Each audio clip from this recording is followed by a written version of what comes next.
Lavalin കേസിലെ സിബിഐയുടെ കുറ്റപത്രം അസംബന്ധമെന്ന് supreme കോടതിയിലെ പ്രമുഖ അഭിഭാഷകൻ ഹരീഷ് സാൽവെ സിബിഐയുടെ പുനഃപരിശോധനാ ഹർജിയെ എതിർത്ത് മുഖ്യമന്ത്രിക്ക് വേണ്ടി ഹൈക്കോടതിയിൽ ഹാജരായി വാദിക്കുകയായിരുന്നു അദ്ദേഹം. കുറ്റപത്രം സിബിഐയുടെ തിരക്കഥ മാത്രമാണ്.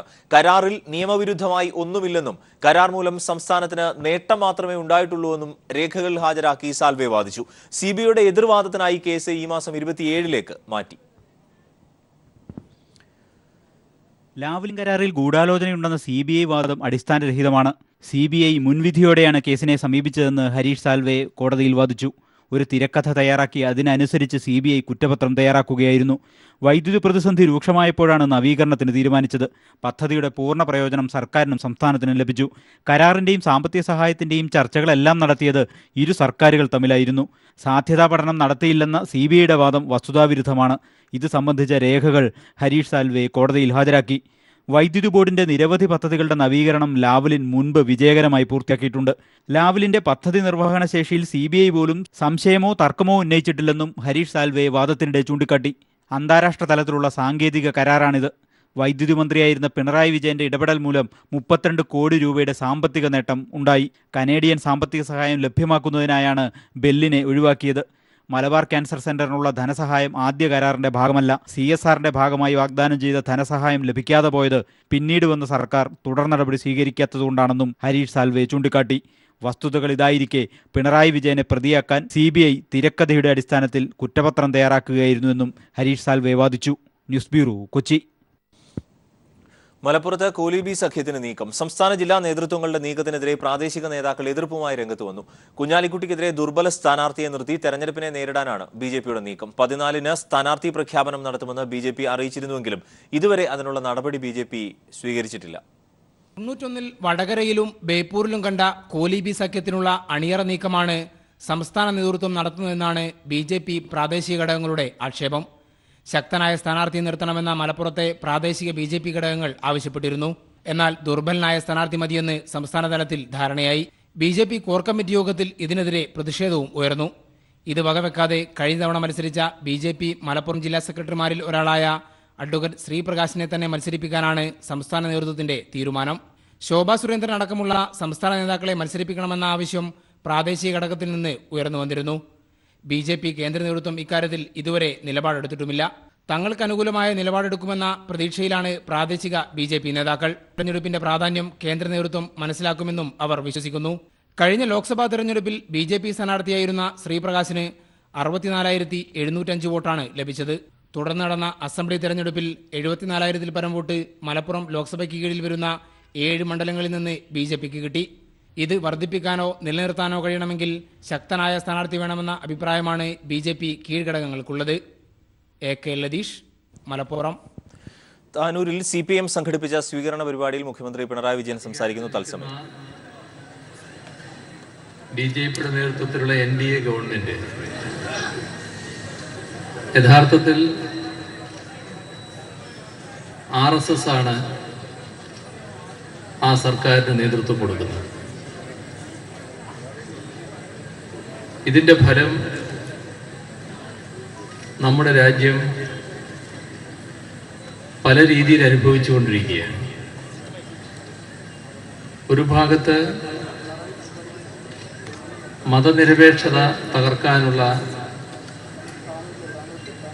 അതിശക്തമായ നീക്കങ്ങളാണ് നടക്കുന്നത്. നേരത്തെയും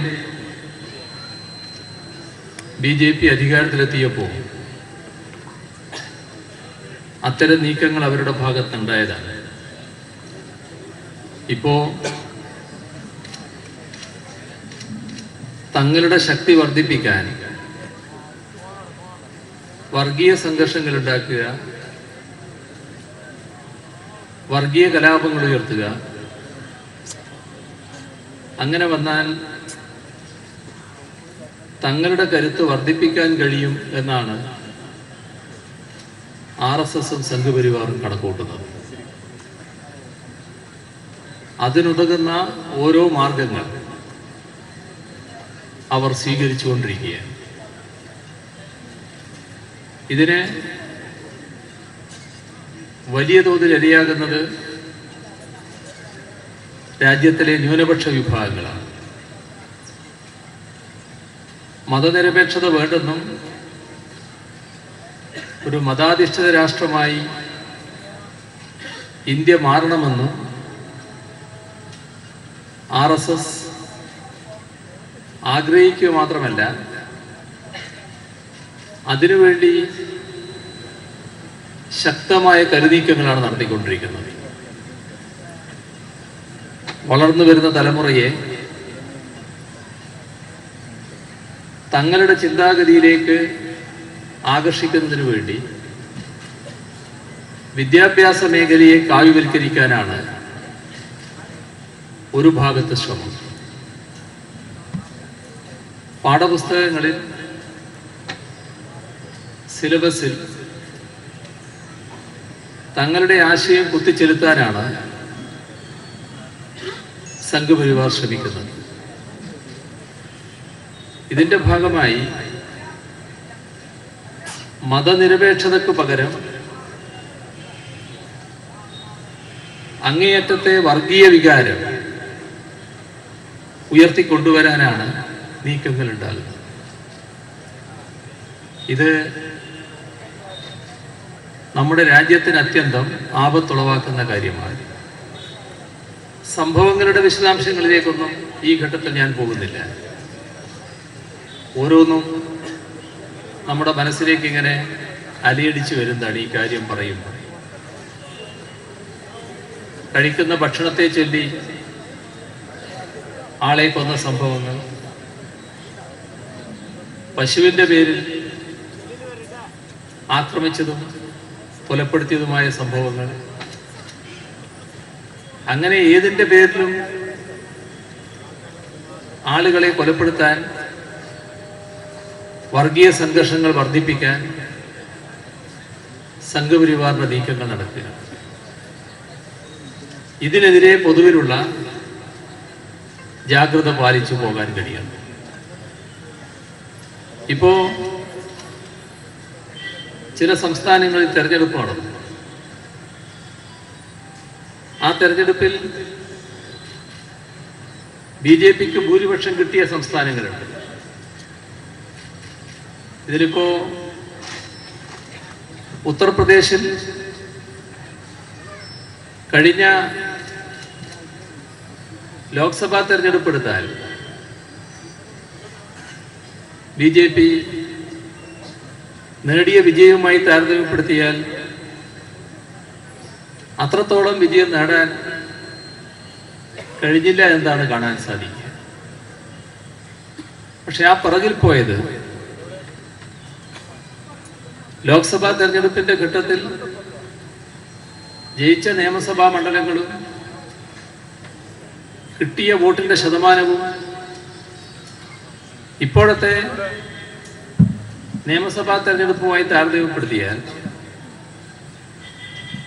നിയമസഭാ മണ്ഡലങ്ങളുടെ എണ്ണത്തിലും വോട്ടിന്റെ ശതമാനത്തിലും കുറവ് സംഭവിച്ചിരിക്കുന്നു കാണാൻ കഴിയും. എന്നാൽ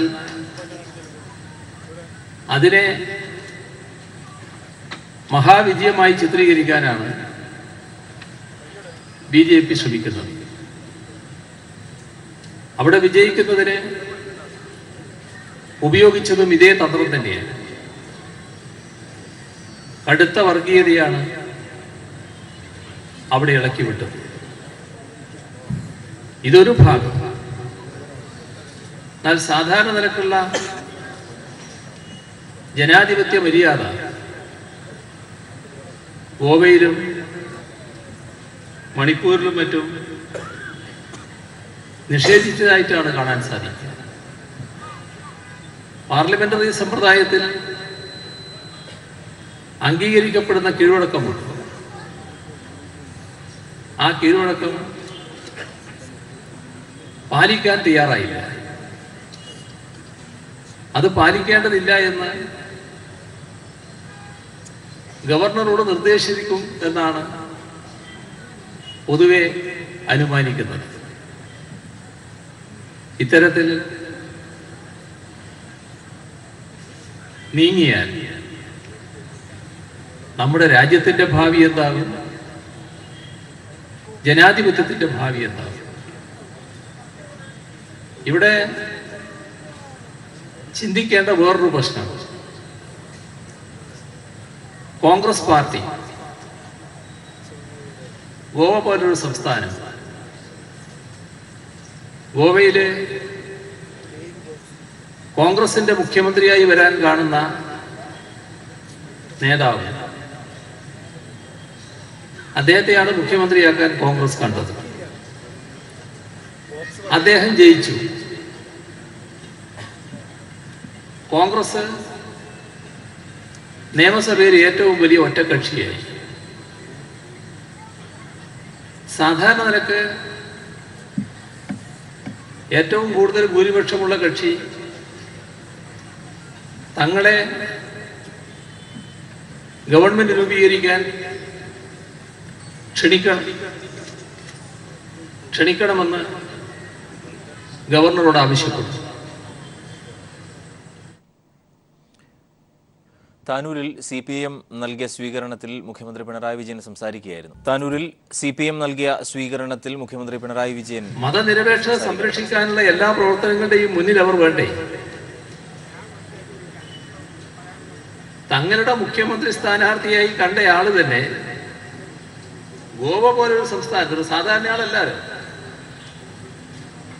ഗോവ പോലൊരു സംസ്ഥാനത്ത് തന്റെ നിയമസഭാംഗത്വവും രാജിവെച്ച്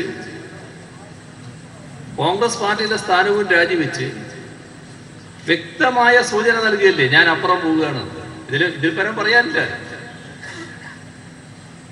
എത്ര വലിയ അപജയം കോൺഗ്രസ് പാർട്ടിക്ക് സംഭവിച്ചിരിക്കുന്നതെന്നാണ് കാണേണ്ടത്. എന്തുകൊണ്ടാണിത്? ഇത് വെറുതെ സംഭവിക്കുന്നതല്ല. കോൺഗ്രസിനെ പോലൊരു പാർട്ടിക്ക് വർഗീയതയെ ഏതെങ്കിലും ഘട്ടത്തിൽ എതിർക്കാൻ കഴിഞ്ഞിട്ടുണ്ടോ? നിങ്ങൾ മതനിരപേക്ഷത സംരക്ഷിക്കുന്നതിന്റെ ഉരക്കല്ല് വർഗീയത എതിർക്കലാണ്. വർഗീയതയോട് സമരസപ്പെട്ടുകൊണ്ട് മതനിരപേക്ഷത സംരക്ഷിക്കാനാവില്ല. ഇത് വളരെ പ്രധാനമാണ്. പലപ്പോഴും സമരസപ്പെട്ടു പോകുന്ന കോൺഗ്രസിനെയാണ് നാം കണ്ടിട്ടുള്ളത്. ഇപ്പൊ കേരളത്തിലെ അനുഭവം എടുത്താൽ തന്നെ എത്രയോ തദ്ദേശ സ്വയംഭരണ സ്ഥാപനങ്ങളിൽ, നിരവധി സഹകരണ സ്ഥാപനങ്ങളിൽ കോൺഗ്രസും BJPയും ഒന്നിച്ചു നിൽക്കുന്നു. ഒരു പുതിയ പ്രവണത ഇപ്പോ വളർന്നു വരുന്നു. ABVPയും KSUവും പിന്നെ ചിലരും എല്ലാം കൂടി ഒരു പുതിയ കൂട്ടുകെട്ട് വരും. മനസ്സിലാക്കാൻ കഴിയാത്ത ഒന്നാണത്. എങ്ങനെയാണ് അത്തരം ഒരു കൂട്ടുകെട്ട് വരുന്നത്? ഏത് വിദ്യാർത്ഥി അവകാശത്തിന്റെ പേരിലാണ് അത്തരം ഒരു കൂട്ടുകെട്ട് വരുന്നത്? എന്നിട്ട് അതിലെ ആവേശം കൊണ്ട് നിയമസഭാ വേദിയിൽ ഉന്നയിക്കുക. SFI ഒഴികെ എല്ലാവരും ഒന്നിച്ചിരിക്കുന്നു. എല്ലാവരിലും ആരൊക്കെ ഉണ്ട് എന്ന് പറയാൻ കഴിയില്ല. എന്നാൽ ഇതാണ് പരാമർശം. എത്രമാത്രം ആപൽക്കരമായാണ് കാര്യങ്ങൾ നീങ്ങുന്നത് എന്ന് തിരിച്ചറിയണ്ടേ? അപ്പൊ ഇതും നമുക്ക് തിരിച്ചറിയാനാവണം. ഇന്ന് നമ്മുടെ രാജ്യത്ത്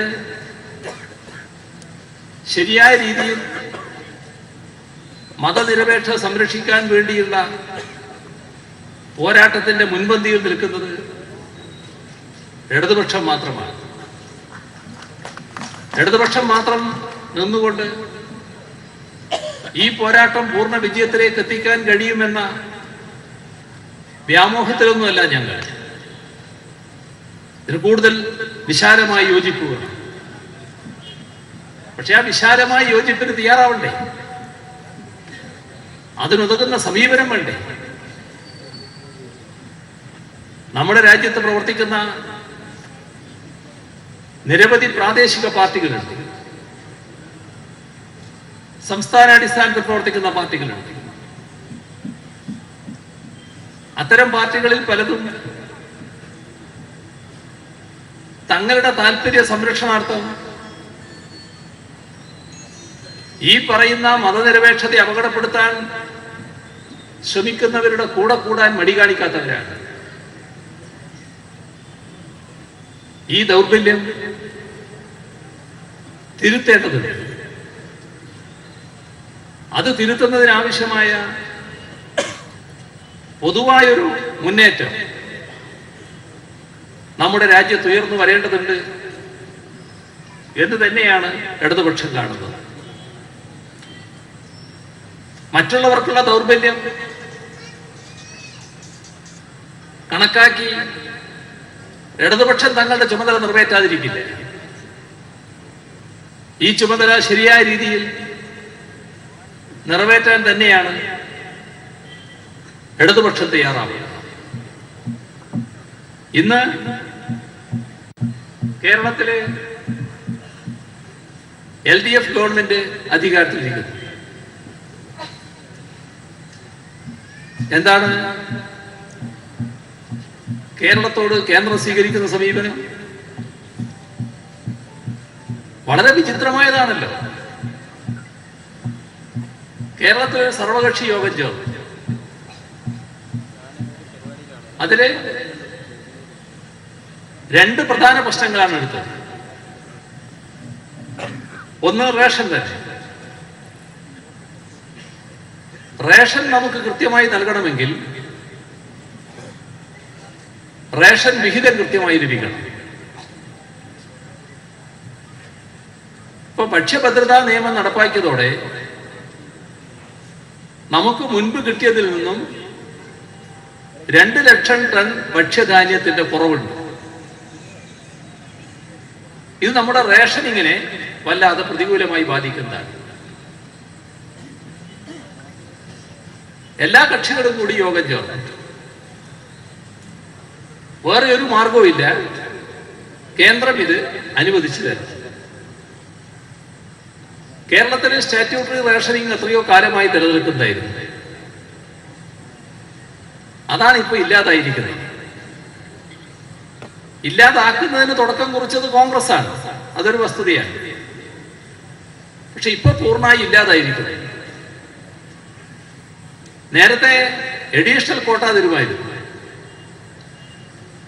എന്നാൽ അതും ഇപ്പൊ തരാൻ തയ്യാറില്ല, നിയമം അനുസരിച്ച് പറ്റില്ല എന്നാണ്. എല്ലാം ചർച്ച ചെയ്തു. ഞങ്ങൾ കേന്ദ്രത്തിലെ ഭരണത്തിന് നേതൃത്വം കൊടുക്കുന്ന BJPയുടെ പ്രതിനിധികളടക്കമുള്ള യോഗമാണ് ചേർന്നത്. എല്ലാവരും കൂടി തീരുമാനിച്ചു, സർവകക്ഷി സംഘം കേന്ദ്രത്തിൽ പോയി കേന്ദ്ര ഗവൺമെന്റിനെ കാണും. മറ്റൊരു പ്രശ്നം വരൾച്ച. ഈ നൂറ്റാണ്ടിലെ കടുത്ത വരൾച്ചയാണ് നാം നേരിടുന്നത്. കേരളത്തിൽ ഇത്തരമൊരു അനുഭവം ഒരു ഘട്ടത്തിലും ഉണ്ടായിട്ടില്ല. ആ പ്രശ്നത്തിൽ കേന്ദ്ര സഹായം വേണം. കേന്ദ്രത്തെ സംസ്ഥാനം സമീപിക്കുക എന്നുള്ളത് ഒരു കേന്ദ്രത്തിൽ നിന്ന് ഓശാരം കിട്ടാനല്ല. ജീവകാരുണ്യ പ്രവർത്തനങ്ങളിൽ പുതിയ പ്രതീക്ഷകളുമായി VKM സ്പെഷ്യൽ സ്കൂൾ 15ാം വാർഷികാഘോഷം തുടങ്ങി. മുഖ്യമന്ത്രി പിണറായി വിജയൻ ആഘോഷ പരിപാടികൾ ഉദ്ഘാടനം ചെയ്തു. ജീവകാരുണ്യ പ്രവർത്തനങ്ങളിൽ സമാനതകളില്ലാത്ത മാതൃകയാണ് VKM സ്പെഷ്യൽ സ്കൂൾ എന്ന് മുഖ്യമന്ത്രി പറഞ്ഞു. സ്വാതന്ത്ര്യ സമര സേനാനിയും സാമൂഹ്യ പ്രവർത്തകനുമായ VK മുഹമ്മദ് സാഹിബിന്റെ പേരിലാണ് സ്പെഷ്യൽ സ്കൂൾ. വൈകല്യങ്ങളോട് പൊരുതുന്ന 300ഓളം കുരുന്നുകളുടെ അഭയകേന്ദ്രം, ആയിരക്കണക്കിന് പേരുടെ ആശ്രയവും മറ്റെവിടെയും കാണാത്ത മാതൃകയും ചിന്തയുമാണ് ഈ സംരംഭമെന്ന് ആഘോഷ പരിപാടി ഉദ്ഘാടനം ചെയ്ത് മുഖ്യമന്ത്രി പിണറായി വിജയൻ പറഞ്ഞു. വേറിട്ട ചിന്തയും നിലപാടുമായി സമൂഹത്തിൻ്റെ നല്ല രീതിയിലുള്ള പ്രയോജനം ലഭ്യമാക്കി ഉയർന്നു നിൽക്കുന്ന ഒരു സ്ഥാപനമാണ് ഇവിടുത്തെ VKM സ്പെഷ്യൽ സ്കൂൾ. സ്ത്രീയെ ഉൾപ്പെടെയുള്ള ചികിത്സ നൽകുന്നതിൽ ഈ സ്ഥാപനം മാതൃക കാണിക്കുകയാണ്. സ്കൂൾ ചെയർമാൻ VK അഷ്റഫ് സദസ്സിന് സ്വാഗതം പറഞ്ഞു. അവശത അനുഭവിക്കുന്നവർക്ക് ആശ്വാസം പകരാൻ കഴിഞ്ഞതിലെ ചാരിതാർത്ഥ്യം അഷ്റഫ് പങ്കുവച്ചു. ഞങ്ങളെ സംബന്ധിച്ചിടത്തോളം ഏറെ ആഹ്ലാദകരവും അഭിമാനകരവുമായ ഒരു മുഹൂർത്തമാണിത്. മന്ത്രിമാരായ K Shailaja, KT Jaleel, PV Abdul Wahab MP, Paloli Muhammad Kutty, PK Kunhalikutty, doctor Fazal Gafoor, Abid Hussain Thangal MLA തുടങ്ങിയവരും ചടങ്ങിന് ആശംസ നേർന്നു. News bureau, Malappuram. കഴിഞ്ഞ സർക്കാരിന്റെ കാലത്ത് വ്യാപാരികൾക്ക് മേലെ ഏർപ്പെടുത്തിയ വാങ്ങൽ നികുതി പിൻവലിക്കുന്നതുവരെ സമരം തുടരുമെന്ന് Kerala Jewellers association coordination committee. കൂടുതൽ ചർച്ചകൾക്കായി ഈ വിഷയം സബ്ജക്ട് കമ്മിറ്റിയുടെ പരിഗണനയ്ക്കായി വിട്ടത് ശുഭസൂചനയായി കാണുന്നു. UDF സർക്കാരിന്റെ കാലത്ത് അന്നത്തെ ധനകാര്യമന്ത്രി KM മാണിക്ക് പറ്റിയ പിഴവായാണ് ഇതിനെ കാണുന്നത് എന്നും ഭാരവാഹികൾ പറഞ്ഞു. Coordination committee convener MP Ahmed, AK Nishad, Babu M Philip തുടങ്ങിയവർ പങ്കെടുത്തു. വേനൽ കടുത്തതോടെ മഴക്കാടുകളിൽ പോലും ഒരു തുള്ളി വെള്ളം കണി കാണാനില്ല. വന്യമൃഗങ്ങൾക്ക് വേണ്ടി വനത്തിനുള്ളിൽ നിർമ്മിച്ച തടയാള അണകളിലും വെള്ളമില്ല. ഇതോടെ ദാഹജലമില്ലാതെ മൃഗങ്ങൾ കാടിറങ്ങുമെന്ന ആശങ്കയിലാണ് പുനലൂർ ഫോറസ്റ്റ് ഡിവിഷനിലെ വനപാലകർ.